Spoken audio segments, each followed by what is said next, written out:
untuk perkuliahan metabolisme. Materi saya minggu depan apa ya? Antioksidan apa oksidan juga ya? Antioksidan Iya, oksidan ya dokter. kalau minggu depan ya. Ya. Eh,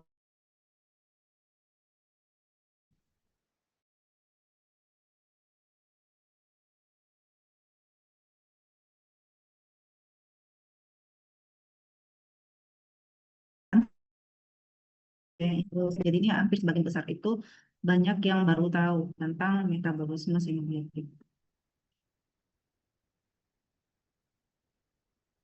Apakah sebelumnya ada yang sudah pernah tahu nggak simbiotik itu? Berarti kuliah metabolisme simbiotik ya, Dek ya. Dari katanya aja sudah asing ya. Nah, jadi sudah terdengar asing simbiotik itu kita apa? Biasanya kan Anda kenal itu metabolisme karbohidrat, protein, dan sebagainya. Nah, di sini kita mempelajari tentang simbiotik. Simbiotik itu berasal dari bahasa Yunani ya, yang berarti stranger atau asing. Jadi, simbiotik adalah senyawa asing yang masuk ke dalam tubuh. Suara. Nanti kalau saya tiba-tiba nulis disampaikan ya,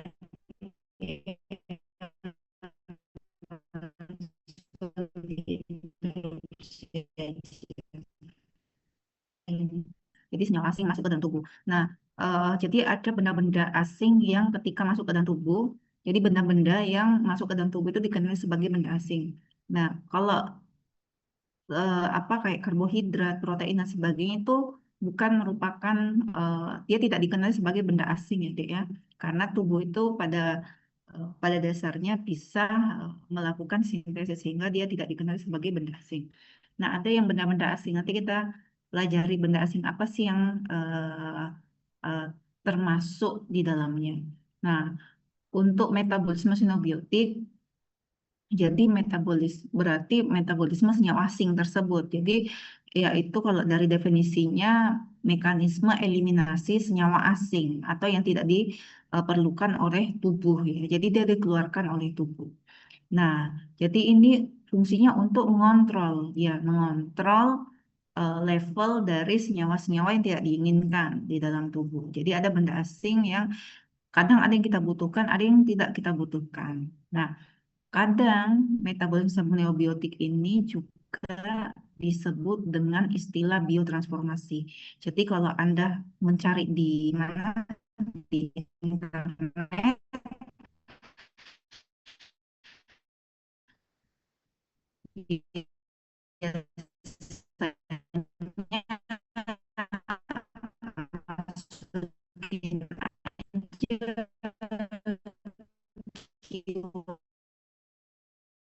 biasanya aja of saccharin in the body.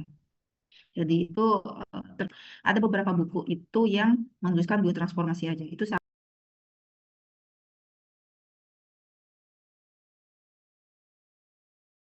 kan orang lain. Nah, bagaimana prosesnya? Jadi bagaimana senyawa asing itu bisa masuk, kemudian bagaimana bisa terdistribusi dalam tubuh, bagaimana dia bisa dimetabolisme, kemudian diekskresikan. Jadi proses perjalanannya itu sama seperti senyawa lainnya ya. Jadi senyawa sinobiotik ini perjalanan masuk ke dalam tubuh bisa melalui mulut ya. Pertama oral. Jadi pertama bisa melalui oral, melalui mulut. Contohnya apa, Dek? Kalau yang tadi, ada yang bisa berikan contoh nggak, Dek? Senyawa sinobiotik apa yang bisa masuk lewat oral? Kira-kira apa? Ada yang tahu nggak? Tadi sudah banyak ya. Sudah Obat-obatan, dokter. obat-obatan. Terus apa lagi? Pewarna makanan dokter. Warna makanan, ya. Kemudian apa lagi?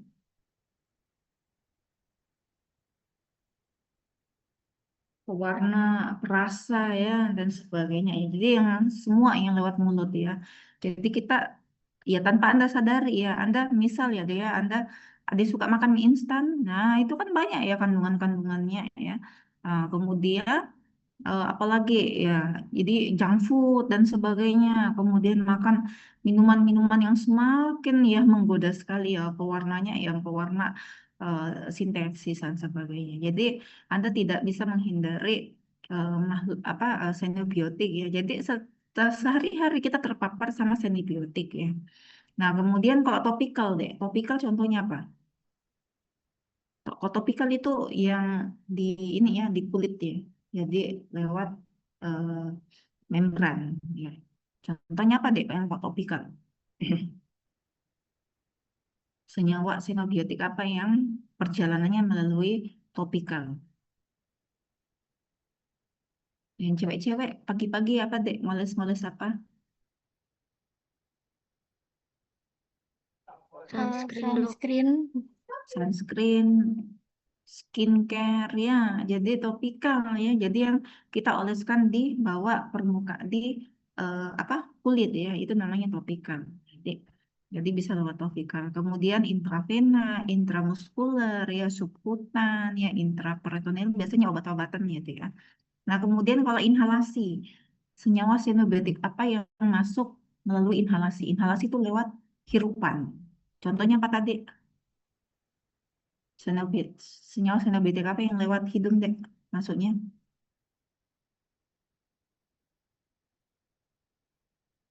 apa kira-kira? Tadi saya sudah Polusi jelaskan. udara. Polusi udara ya, jadi itu ya deh ya, jadi asap knalpot ya, polusi udara ya, kemudian apalagi ya banyak ya, jadi yang melalui itu, apalagi misal Anda juga apa kayak fresh care apa yang kayak gitu Anda cium ya untuk pelega napas apa pelega napas itu kan termasuk obat-obatan. Nah, jadi itu melalui cara perjalanannya sama ya seperti jadi perjalanan simbiotik itu bisa melalui banyak cara ya masuk ke dalam tubuh. Kalau yang oral ya otomatis nanti melalui saluran cerna ya dia akan masuk diserap di usus dulu. Kemudian kalau topikal lewat kulit ya dia akan perjalanannya lewat kulit. Kalau intravena, muskuler, subkutan ya maupun intraperitoneal ini melewati membran. Jadi kayak yang disuntik kayak gitu ya. Jadi ada yang injeksi apa injeksi vitamin C dan sebagainya ya melalui membran. Kemudian inhalasi kita hirup ya masuk ke paru-paru dan semuanya nanti akan didistribusikan melalui aliran darah. Nah, jadi ini ya, jadi tadi untuk simbiotik pertama dia diabsorpsi dulu ya, diabsorpsi dalam tubuh. Ya, tadi perjalanannya masuk, kemudian dia akan mengalami proses absorpsi ya. Kemudian juga bisa mengalami proses distribusi D ya.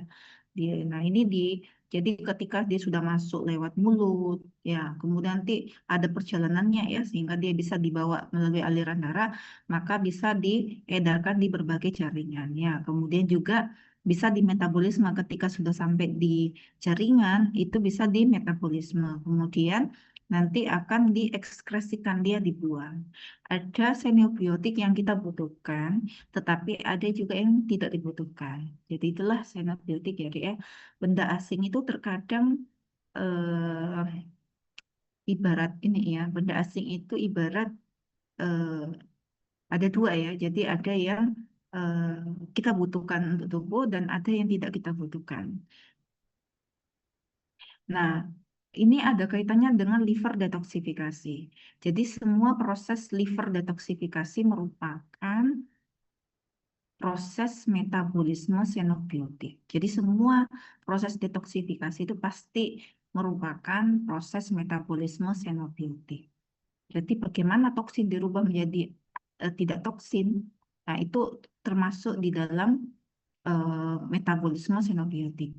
Tapi ingat, tapi apakah semua metabolisme xenobiotik itu merupakan proses detoksifikasi? Tidak selalu. Jadi terkadang memang yang kita harapkan itu mengubah menjadi senyawa yang eh, tidak toksik ya, tetapi tidak selalu ya. Nanti ada saya jelaskan lagi. Jadi kalau liver detoksifikasi, oh jelas ya, jadi mengubah toksin menjadi yang tidak toksin ya, di mana terjadi dua fase, fase satu dan fase 2. Nah, proses detoksifikasi sama persis dengan metabolisme xenobiotik. Jadi beda halnya dengan metabolisme yang lain. Kalau metabolisme glukosa, ya karbohidrat, berarti Anda belajar tentang bagaimana proses pemecahan pertama ya, pemecahan karbohidrat ya, kemudian menghasilkan glukosa. Glukosa nanti masuk ke apa deh? Masuk ke sel mengalami glikolisis. Panjang ceritanya ya kalau glikolisis ya, mengubah glukosa menjadi pirufat ya.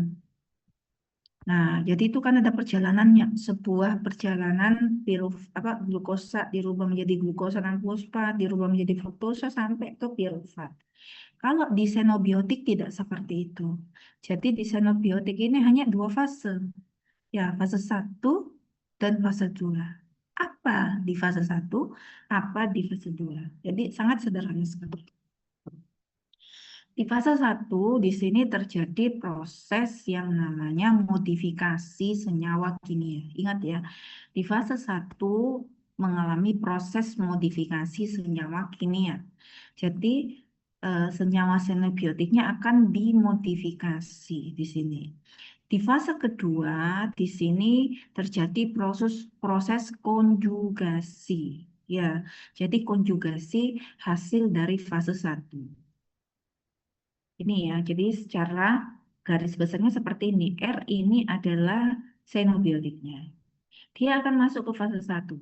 Di fase satu ini R-nya ini atau xenobiotiknya akan mengalami modifikasi menjadi ini ya Dek ya, jadi menjadi nukleofil ya. Jadi dia bersifat jadi elektrofil ataupun nukleofil.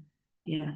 Jadi awalnya lipofilik dia akan dirubah menjadi yang sedikit lebih polar. Jadi awalnya yang benar-benar lipofilik dinaikkan, dimodifikasi sehingga di hasil fase satu ini hasilnya lebih elektrofil ataupun nukleofil yang sifatnya lebih polar dibandingkan semula ya. Nah, jadi yang fase pertama adalah fase modifikasi ya. Jadi dicatat ya, fase modifikasi. Selanjutnya, hasil dari fase pertama masuk ke fase kedua. Apa yang terjadi di fase kedua? Yaitu fase konjugasi. Nah, disinilah hasil fase satu akan mengalami konjugasi dengan beberapa senyawa, menghasilkan senyawa yang lebih hidrofilik. Nah, jadi salah satu tujuan dari metabolisme xenobiotik adalah meningkatkan meningkatkan polaritasnya sehingga dia mudah diekskresikan, mudah dibuang melalui urin ya. Itu. Jadi dia akan dirubah menjadi yang lipofilik menjadi hidrofilik agar mudah dieliminasi. Nah, ini ya, Dek ya. Jadi ini contohnya obat-obatan. Ah, ada beberapa obat-obatan itu yang tidak melalui fase satu, langsung masuk ke fase 2. Nanti saya jelaskan di belakang. Nah, ini ya dia proses metabolisme xenobiotik atau biotransformasi. Nah, umumnya bertujuan untuk mengubah ya, jadi mengubah senyawa-senyawa yang eh, apa kepolarannya rendah atau lipofilik menjadi yang hidrofilik agar mudah dibuang melalui urin, mudah dieliminasi melalui urin. Nah, umumnya kadang mengubah proses senyawa yang toksik menjadi yang inaktif metabolit ya. Jadi yang toksik menjadi yang inaktif metabolit atau tidak toksik. Ini yang kadang kita sebut dengan proses detoksifikasi. Namun, dalam perjalanannya ternyata bisa menghasilkan senyawa-senyawa yang reaktif. Ya, jadi menghasilkan senyawa-senyawa intermediat yang reaktif. Jadi ini ada ya perjalanannya seperti ini. Xenobiotik ya akan dirubah di fase satu mengalami modifikasi, mengalami aktivasi ya. Ya. Nah, disinilah hasil fase satu ini menghasilkan senyawa-senyawa intermediat yang reaktif. Contoh misalnya ya pada saat kita minum obat kan kita menghasilkan mengharapkan suatu efek ya. Misal antipiretik ya kita mengharapkan dia akan masuk termetabolisme di dalam tubuh menghasilkan efek yang menurunkan panas dan sebagainya. Ya. Tetapi nanti setelah itu nanti akan dia masuk ke fase kedua, akan dikonjugasikan untuk dikeluarkan. Jadi dikeluarkan, ya.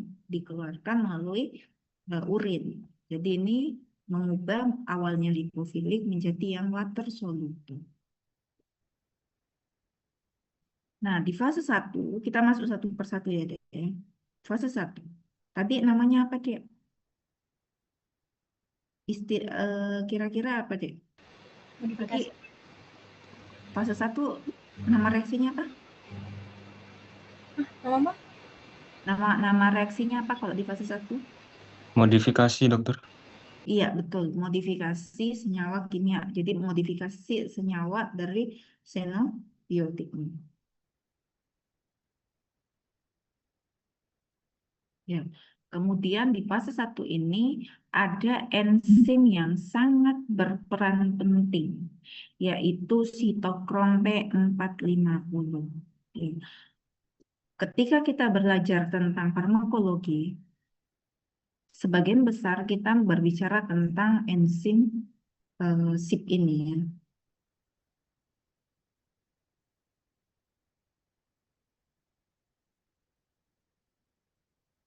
Nah, jadi di mana? Di farmakologi sebagian besar itu kita berbicara tentang bagaimana sitokrom P450 ini mengubah senyawa ya. Jadi senyawa dari senyawa asing tersebut. Jadi biasanya obat-obatan yang paling banyak ya, pasti akan dirubah oleh SIP ya, sitokrom P450. Nah, di fase reaksi tadi namanya modifikasi. Bisa mengalami proses oksidasi, bisa mengalami proses reduksi maupun hidrolisis. Jadi ini tergantung ya deh senyawa apa yang akan dirubah. Nah,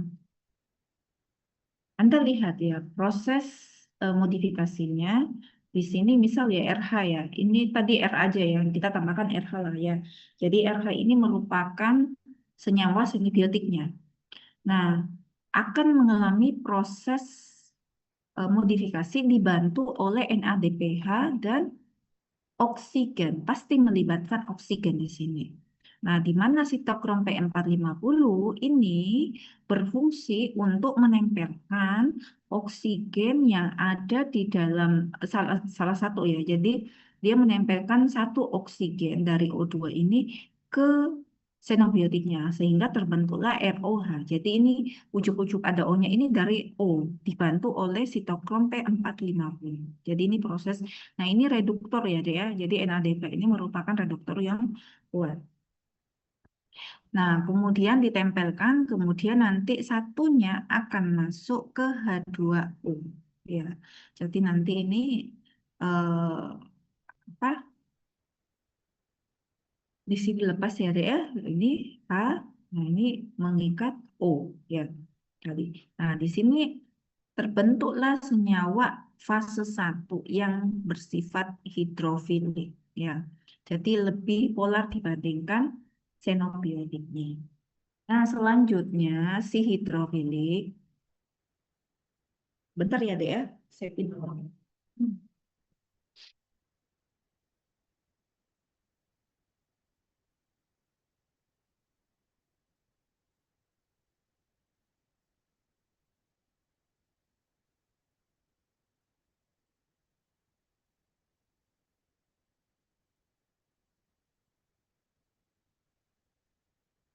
Masih enggak Dek? Masih dokter. Ya, belum. Saya lanjutkan. Jadi di sini tadi, nah ini baru baru agak agak anu saya apa nafasnya Mas baru agak long. Nah, di sini ya, Dek. Jadi tadi di sini peran penting dari sitokrom P450 ya. Jadi sitokrom P450 ini merupakan enzim golongan oksidoreduktase. Anda kan sudah kuliah enzim ya, Dek ya. Dia merupakan golongan oksidoreduktase. Nah, oksidoreduktase itu dibagi 4 penggolongannya. Jadi enzim oksidoreduktase adalah enzim yang mengkatalisis proses reaksi oksidasi maupun reduksi. Dibagi atas 4 golongan. Yang pertama hidroperoksidase, oksi oksidase, kemudian peroksidase, ya, hidroperoksidase, dan yang keempat adalah golongan oksigenase. Oksigenase terbagi dua, ya. Jadi ini salah satunya adalah monoksigenase. Ya, oksigenase itu merupakan enzim yang membantu menempelkan oksigen ke substrat. Nah, karena oksigen kan ada dua O-nya. Jadi bisa satu aja yang ditempelkan ke substratnya ataukah dua-duanya. Nah, sitokrom P450 ini merupakan golongan yang monooksigenase. Jadi dia hanya menempelkan satu ke sini ya ke substratnya. Substratnya apa sih? Xenobil ini ya. Jadi ini sitokrom P450 merupakan golongan oksidoreduktase yang merupakan golongan monooksigenase, yaitu enzim yang membantu menempelkan satu molekul oksigen ke substrat di sini ya. Jadi sehingga di sini terbentuk ROH yang sifatnya lebih hidrofilik. Nah, selanjutnya kalau Anda berbicara tentang sitokrom P450 ini lagi ini ya, Dek ya. Mungkin kalian misal ya, Dek ya, misal Anda kan di Batra. Jadi misal ada beberapa tanaman-tanaman itu yang bukan beberapa sih, sebagian besar tanaman itu kan memiliki senyawa metabolik sekunder ya.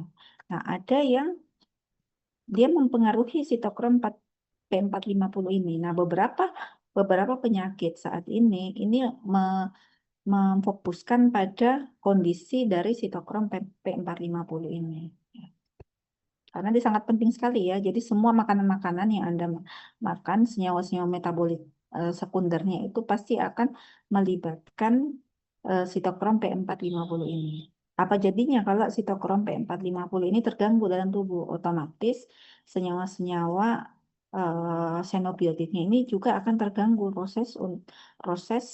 prosesnya ya, proses untuk eliminasinya.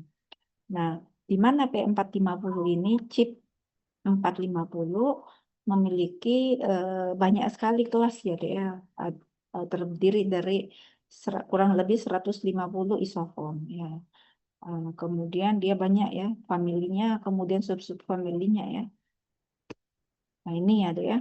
Kalau Anda lihat sitokrom ini yang kelasnya ya, chip 1 ya. Jadi fungsinya bermacam-macam.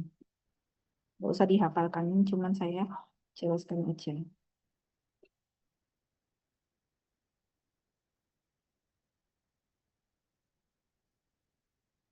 Nah, selanjutnya kita masuk ke fase 2. Jadi fase 1 tadi itu hanya mengubah senyawa xenobiotik ya, ditambahkan oksigen oleh apa tadi? Sitokrom P450 sehingga menghasilkan senyawa modifikasi ya, modifikasi yang lebih polar. Selanjutnya senyawa hasil fase 1 itu akan masuk ke fase 2. Di fase 2 ini mengalami nama prosesnya proses konjugasi ya. Proses konjugasi ini bisa mengalami 5 ya. Jadi bisa mengalami glukuronidasi namanya, bisa mengalami sulfasi, kemudian asetilasi, metilasi maupun konjugasi dengan glutation. Kira-kira ya, Dek ya. Kalau tadi kan modifikasi senyawa ya oleh sitokrom P450. Nah, di fase kedua, kira-kira kalau kata-kata konjugasi itu maksudnya apa, Dek? Ada yang tahu nggak? Kalau dikonjugasi kan maksudnya dia apa? Biar Anda paham deh ini. Kalau konjugasi itu apa, Dek? Bahasa Kalau bahasa Indonesia ya, kalau istilah konjugasi itu apa? Berarti dikonjugasikan apa? Perubahan bentuk. Hmm, Dia apa, Dek? Saya izin menjawab, Dok. Dia Konjugasi itu perubahan bentuk, perubahan bentuk gitu. Kalau perubahan. iya. Oh, perubahan bentuk. Ada lagi nggak Dek yang lain?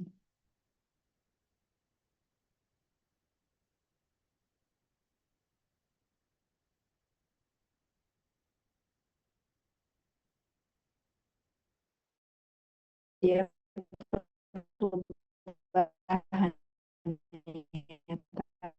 Tapi kira-kira konjugasi berarti dia dirubah lagi ya, dirubah dengan cara ditambahkan senyawa lainnya. Jadi ini ya dikonjugasikan. Jadi bisa mengalami namanya glukoronidasi. Berarti dia dikonjugasikan dengan apa? Asam glukosa ditambahkan dengan, kalau sulfasi ditambahkan dengan, ini kata-katanya deh, sulfat ya. Kalau konjugasi dengan glutation ya jelas ya dengan glutationnya. Kemudian kalau asetilasi ditambahkan dengan asetilnya. Kemudian yang terakhir ditambahkan metilasi ditambahkan metil. Nah, kita yang masuk ya, yang pertama ya, glukoronidasi, yaitu dia dikonjugasikan dengan asam glukoronat ya. Nah, glukoronil donornya ini dari UDP glukoronil acid dikatalisis oleh glukoronil transferase. Jadi semua proses dalam tubuh itu pasti selalu melibatkan enzim ya. Nah, di sini dikatalisis oleh glukoronil transferase yang terdapat di retikulum endoplasmik dan sitosol. Ya. Nah, kira-kira senyawa apa sih yang mengalami fase glukoronidasi ini? Seperti senyawa-senyawa xenobiotik anilin, fenol, ya, asetilaminofluorin, ya, asam benzoat maupun beberapa steroid ya. Jadi ini contoh-contohnya. Nah, kemudian yang mengalami sulfasi, ya, contohnya apa? Alkohol, arilamin, ya, fenol juga ya. Jadi kalau sulfasi berarti dia dikonjugasikan dengan sulfat.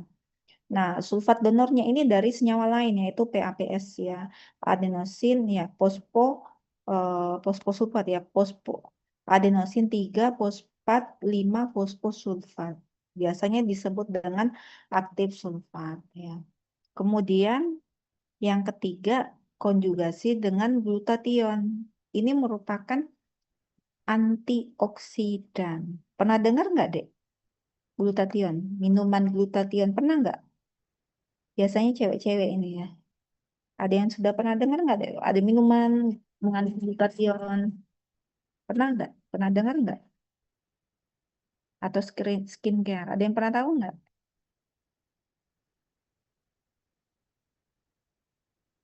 Belum pernah sama sekali dengar glutation kayak gitu-gitu. Belum ya, Dek? Belum, Dok.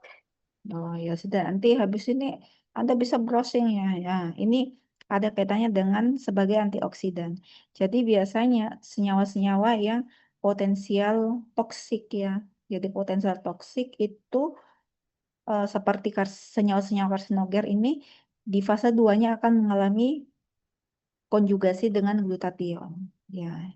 Dan ini sangat penting terhadap mekanisme pertahanan terhadap senyawa-senyawa yang toksik ya, senyawa-senyawa yang karsinogen. Ini contohnya ada ya, ini glutathione ya. Akan nanti ada glutathione transferase. Selanjutnya asetilasi. Ya, selanjutnya asetilasi ya. Ini kok tertutup lagi. Asetilasi berarti ada proses transfer asetil ke xenobiotik tadi ya, xenobiotik yang hasil fase 1. Nah, asetil grupnya donor ini di dalam tubuh asetil CoA ya biasanya atau aktif asetat dikatalisis oleh asetil transferase. Kemudian yang terakhir metilasi. Ya, jadi metilasi berarti ditambahkan gugus metil ke xenobiotiknya. Agar apa, Dek? Tujuannya? Ya tadi ya intinya lebih polar lagi ya untuk mudah dieliminasi. Nah, pendonornya di dalam tubuh yang paling banyak adalah SAM, S-adenosil methionine. Jadi ini penyumbang metil terbesar dalam tubuh SAM ya, dikatalisis oleh metil transfase. Nah, kalau saya tanyakan ya, Dek, ya, di antara 5 reaksi ini, kira-kira di fase 2 ini apakah mengalami kelima-limanya atau hanya salah satu? Kira-kira deh, menurut Anda. Apakah satu xenobiotik itu mengalami kelima reaksi di fase 2 ini, ataukah hanya salah satu aja?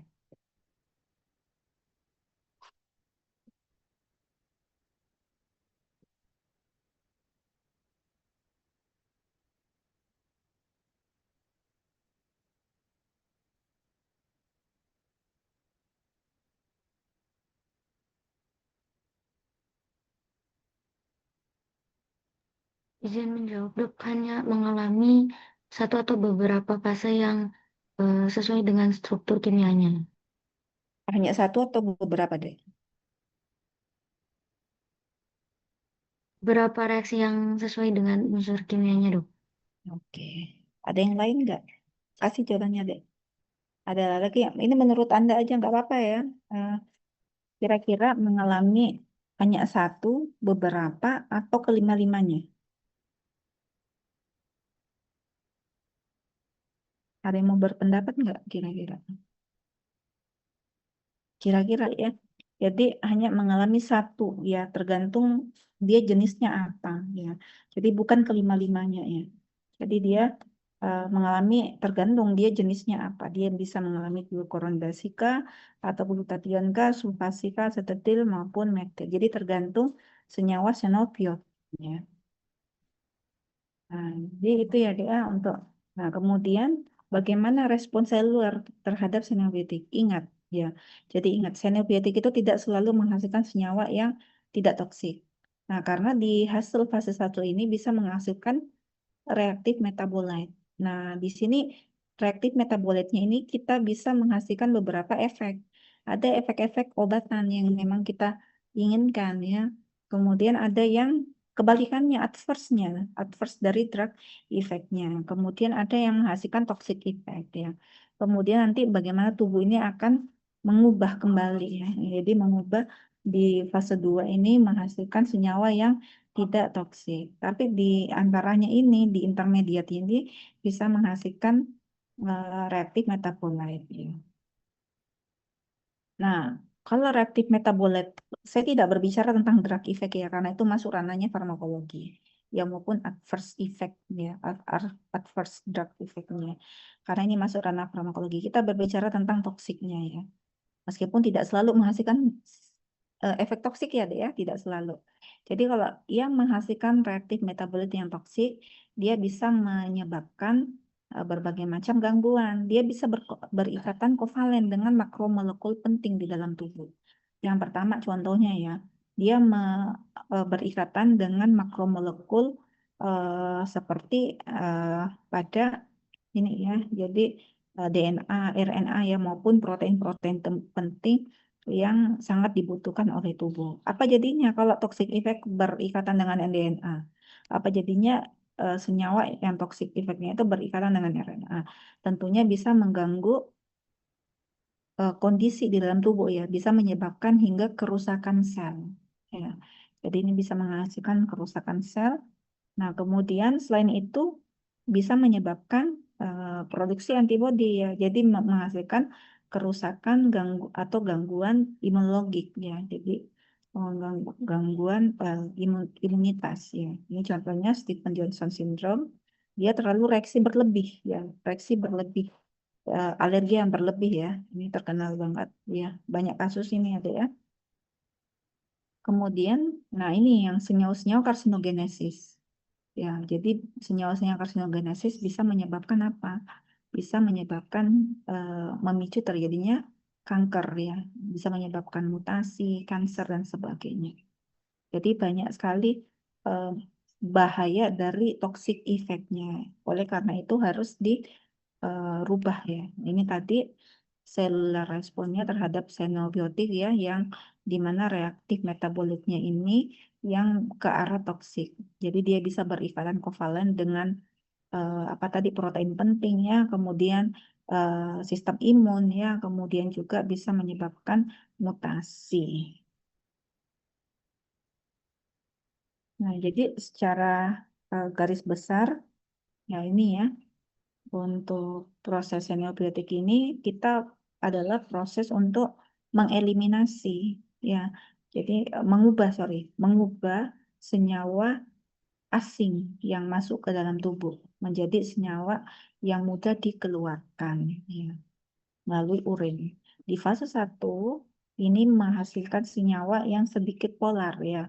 Jadi yang lipofiliknya sudah berkurang sehingga dia bisa masuk ke fase 2 yang akan dikonjugasikan dengan senyawa-senyawa yang bisa menghasilkan senyawa yang lebih polar lagi. Nah, tadi saya menjelaskan bahwa ada beberapa obat-obatan yang dia tidak masuk ke fase 1. Contohnya apa, Dek? Yang paracetamol. 90% dia masuk ke fase 2.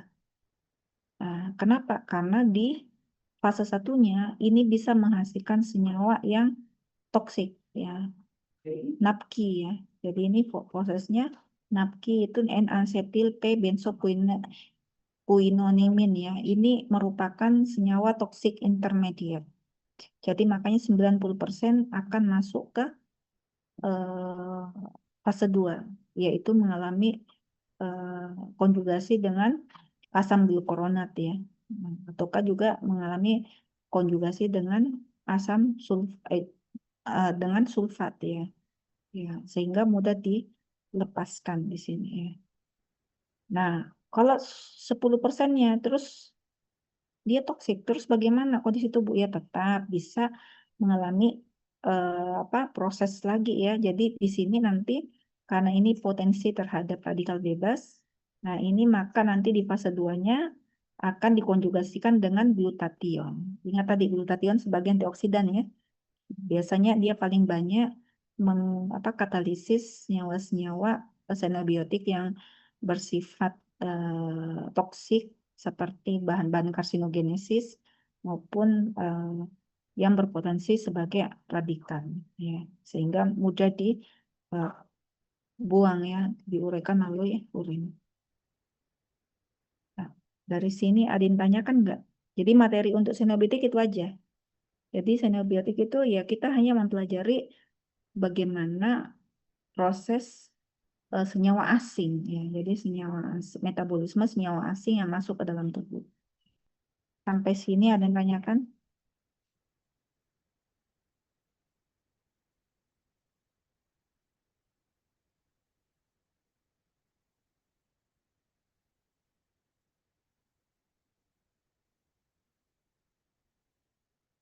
Apa tadi, Dek?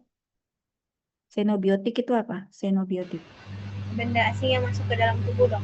Betul sekali, ya, senyawa asing ya.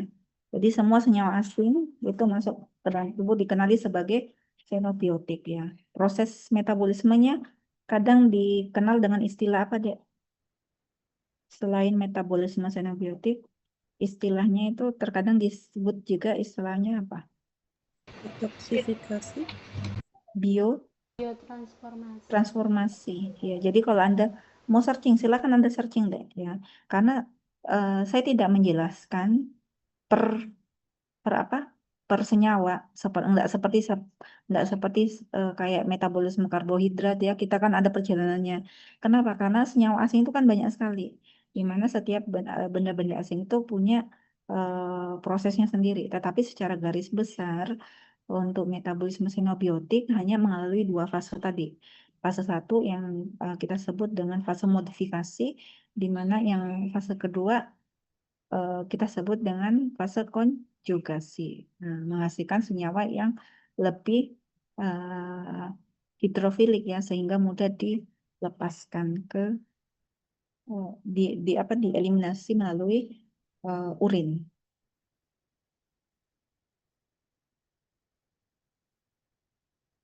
Kalau di fase 1 tadi kira-kira ya deh ya, Mas, ada yang ingat nggak di slide saya tadi? Kalau di fase 1 itu kira-kira bisa mengalami proses apa aja?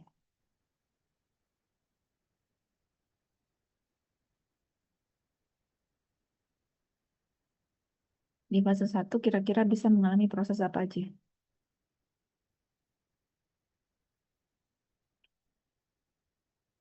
Tadi ingat nggak, Dek? Di fase 1 ada enzim yang berperan penting. Apa enzim?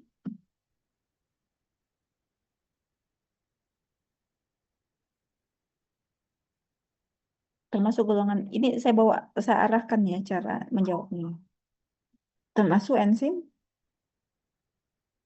monooksigenase ya. Monooksigenase itu merupakan subgolongan dari enzim oksidoreduktase. Ya, enzim oksidoreduktase berarti enzim yang mengkatalisis proses reaksi oksidasi maupun reduksi. Berarti di dalam fase 1 bisa mengalami proses apa tadi, Dek? Proses oksidasi bisa, reduksi bisa, ya, karena enzim yang terlibat adalah enzim yang terlibat di proses oksidoreduktase. Nah, jadi itu ya, Dek, ya. Ini tadi bisa mengalami ini, bisa mengalami oksidasi, bisa mengalami reduksi, maupun bisa mengalami hidrolisis. Kalau di fase kedua, ya, fase kedua mengalami proses apa namanya, Dek? Ini kita bantu belajar loh. Konjugasi, Dok. Konjugasi, ya betul. Nah, ada 5 ya. Nah, kira-kira apa aja, Dek? Yang pertama apa? Proses fase kedua yang pertama adalah namanya apa prosesnya? Glukoronidasi, Ya, glukoronidasi. Glukoronidasi berarti dikonjugasikan dengan asam glukoronat ya. Yang kedua, nama reaksinya apa? Glukoronidasi terus apa, Dek? Boleh yang kelima, nggak apa-apa. Nggak berurut boleh. Yang Sulfation, dokter. sulfation berarti dikonjugasikan dengan Dengan sulfat. ya. Terus yang ketiga apa, Dek? konjugasi glutathion, Betul, berarti dikonjugasikan dengan glutathione. Yang keempat, Dengan acetylation. asetilasi, berarti dikonjugasikan dengan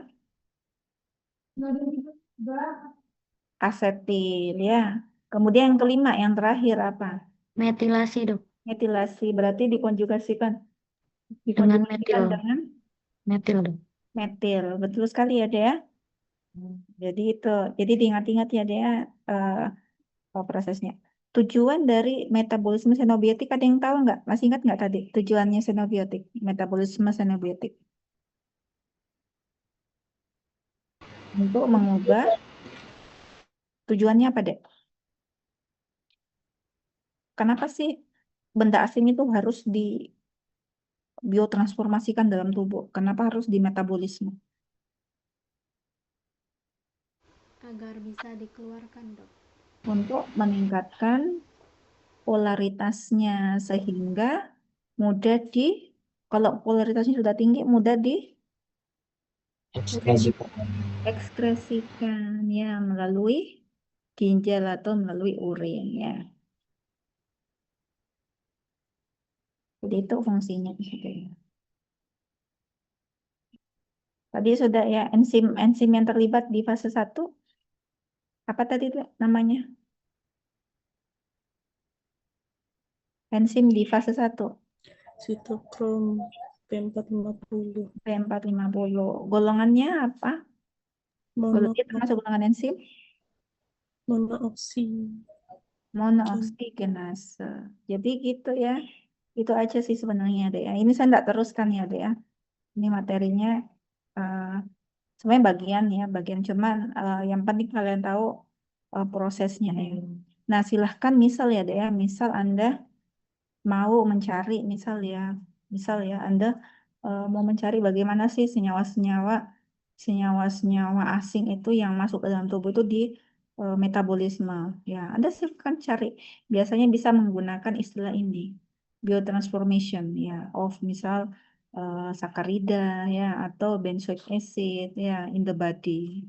Searching aja, muncul caranya bagaimana. Apakah di fase 1 itu pasti mengalami ini ya proses oksidoreduktase ya. Yang kedua, nah itu tergantung senyawa-senyawanya apakah mengalami proses glukuronidasi dan sebagainya ya. Apakah bisa menggunakan istilah symbiotic metabolism of benzoic acid in the body? Ya. Silakan aja cari sendiri.